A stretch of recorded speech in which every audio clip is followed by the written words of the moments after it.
Mavuika has to be one of the most controversial Archon releases in all of Genshin Impact's history, so let's talk about it. My name is Juice, and let's get into it. I'd like to get this out of the way first. Personally, I love Mavuika. Sure, the motorcycle is somewhat immersion breaking, however, ZZZ brain rot goes hard because whenever I look at her all I can think is, wow, it's one of the Sons of Caledon. Plus, her playstyle is both really fun and absolutely freaking busted, and if you want to give her a spin, she's on banners right now, but where can you go to afford cheaper Primo Gems?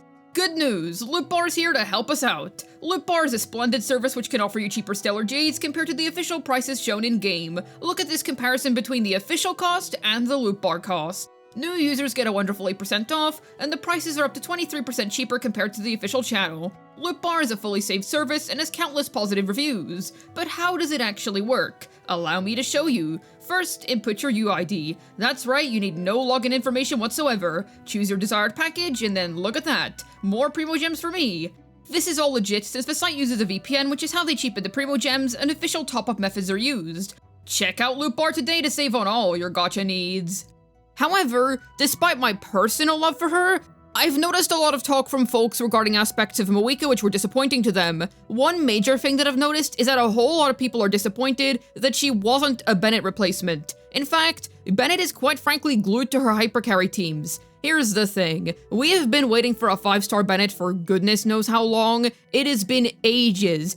Bro, before Mavuika, there was the meme of Bennett is the true Pyro Archon. In this case, he's ascended to being the Pyro Sovereign because you still end up using him even to this day. I'm not sure why Hoyo was so apprehensive towards the idea of making a 5-star Bennett, because they have a buffer that crazy in all of their other games. There's Robin in Honkai Star Rail, there's Caesar King in ZZZ. It's not like they haven't done this before, so I'm not sure why when it comes to Genshin, they're so worried when it comes to upgrading Bennett, especially because they have had no problem at all upgrading upon other widely used and powerful 4-stars. For example, with Xingqiu, we got Xilonen, then we eventually got Lady Farina, who is one of the best characters in the entire game. And before you say, it would have been too broken to have a 5-star Bennett, dude, Mavuika is literally the Pyro Archon. The Archons are the one character archetype where you can justify them being ridiculously busted, and Mavuika is absolutely really strong. I don't want anyone getting the impression for even a minute that she is not an S-tier character. She 100% is. However,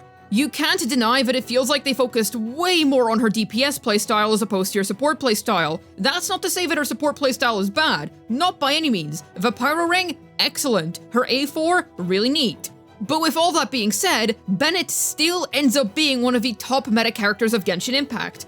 And I don't know, I feel like they could have Powercrept him.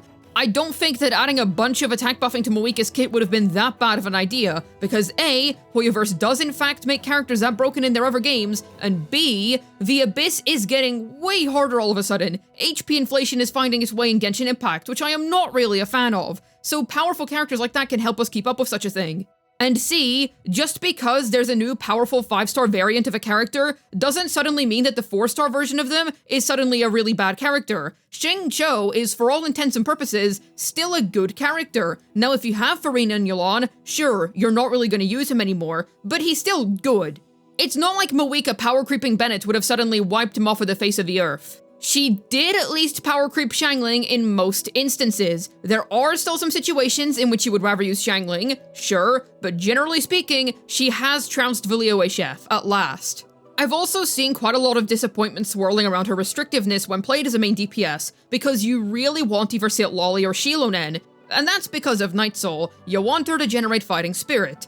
The frustration about this is understandable, because every Archon has been quite flexible up until this point. Think about it. Sure, Venti might not really work a lot of the time anymore, but a 4VV Animo is still a very universal character archetype. Zhongli, sure, he might be a lot more skippable in this day and age as we have other defensive options now. However, he still works in nearly every team in the game. Raiden Shogun, while she may have fallen off as a DPS, you can still absolutely apply her well in Hyperbloom teams as an EM unit. Or you can even use her as a driver for something like Farina Double Hydro, or just any other driver-based team where you want a lot of energy. Nahida is going to work for pretty much any Sumeru-based Dendro team and a couple of other teams outside of that, for example, Mualani teams. And we all know at this stage how flexible our beloved Lady Farina is. She works in pretty much any team that can utilize damage bonus percent. Literally the only cost is needing a healer. That is it. You just need a healer, nothing else, then you are good to go. Now yes, wanting a healer is still technically a quote-unquote restrictive requirement, but think about it like this. I would say that needing a healer is far more broad compared to needing Nightsoul consuming characters, because sure, she can generate a fighting spirit with normal attacks, and that does mean she doesn't only have to play in Notlan-based teams. But that's still relatively restrictive compared to just needing a healer. Now she does end up being the de facto best install support for every Notlan unit. That is great, she does deliver on that, but needing Nightsoul consumption is a little bit rough, that is fair. And Xilonen is pretty much the easiest way to access this. Sure, you can use Kachina, who is the free-to-play option, but the DJ Cat is just infinitely better, and I can understand why people aren't too happy with this, because generally speaking, the Archons have always historically been very flexible. Lots of old characters get buffed in their wake, and while this has happened with the likes of Mavuika, she has indeed brought up our girl Ganyu from the ashes, which I love to see. That still requires Xilonen. And let's be real, there probably have been quite a few people who have skipped her for Mavuika. What are those folks supposed to do? I believe the reason as to why they slotted Chaska in between Xilonen and Mavuika was to give people time to save after pulling for Xilonen. They did do something similar with Farina's release. There was Novelette, then there was Riesli, and then there was Lady Farina, and Riesli was put slap bang in the middle of them to give people time to save. However, I feel like Mavuika being delayed to 5.3 was just Hoyo trying to sound the alarm, really trying to nudge us, you know, like, hey guys, you should probably consider pulling for Xilonen. There's a reason as to why we're giving you a full patch to save. In fairness, you can just use Sitlolly instead, and that is a perfectly fine way to circumvent this issue. However, in an ideal world, you would have them both. It's just a whole lot of wanting all of these limited characters in a row.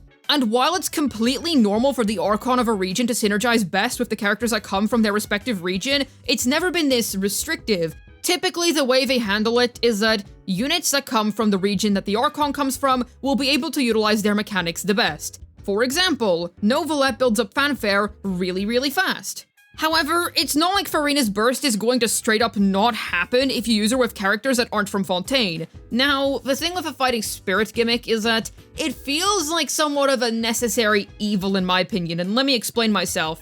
I really like that Mavuika doesn't have ER requirements. She physically cannot utilize energy recharge, which was one of the biggest issues that I had with Xiangling. As a pyro applicator, you needed to build a crap ton of energy recharge on her in order to play her comfortably in teams where you were using her without Bennett and for the sole purpose of applying pyro.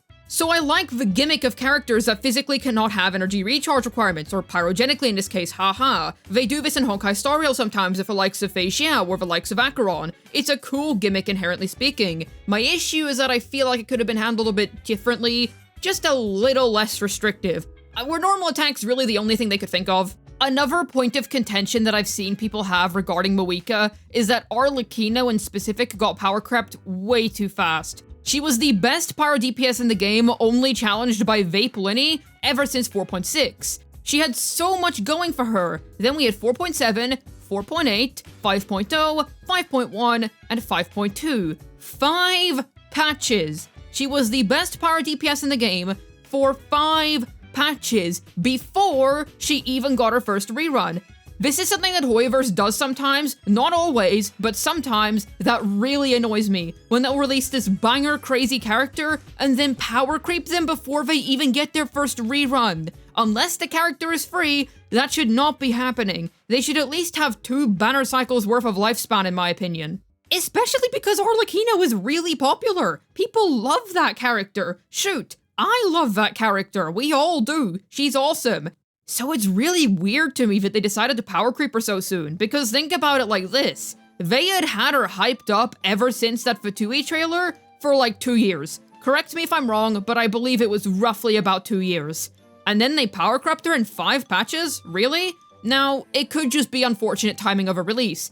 The Pyro Archon was obviously going to become the best whatever in the game whenever she came out, whether that be Pyro Support, Pyro DPS, Pyro Sub DPS, whatever it was, she was gonna be the best at it. That much was obvious, in fairness. But I still can't help but feel like it's unfortunate timing. And I know, it's much worse over in Honkai Star Rail, where the best DPS in the game changes like nearly every other patch. Fine, fair enough. But that doesn't suddenly make that okay either. Like, that's also really bad. They're both pretty bad. Power creep should never be this fast when characters are paid for, whether that be with your time as a free-to-play, or with money, or with both even. I will give Arlecchino and Linny this. They don't need Xilonen. That is one of the biggest W's that both of them have. They don't need Nightsoul-based mechanics or normal attacks in their team in order to do their thing. That is amazing. So people who skipped Xilonen, have absolutely zero interest in her, can still 100% find usability in Arla.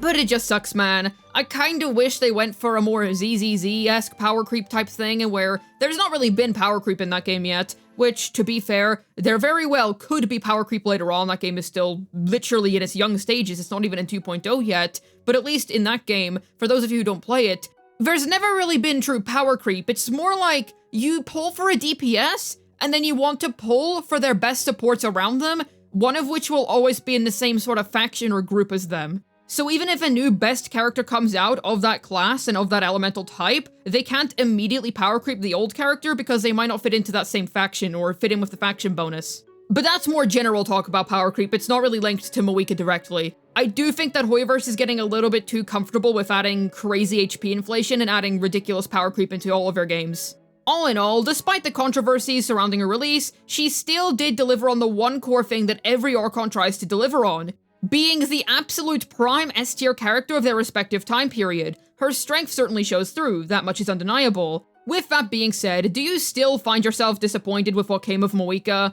or did she fulfill your expectations completely? Let me know down below in the comments, I'd love to hear your thoughts. As always, I have a ZZZ second channel. Head on over and subscribe if you're interested in some fun, silly ZZZ content. Hopefully this video was able to tell you whether Mavuika's release disappointed or not. This has been Juice, signing out, and either way, I'll forever be grateful for the Ganyu buffs that she brought to the table.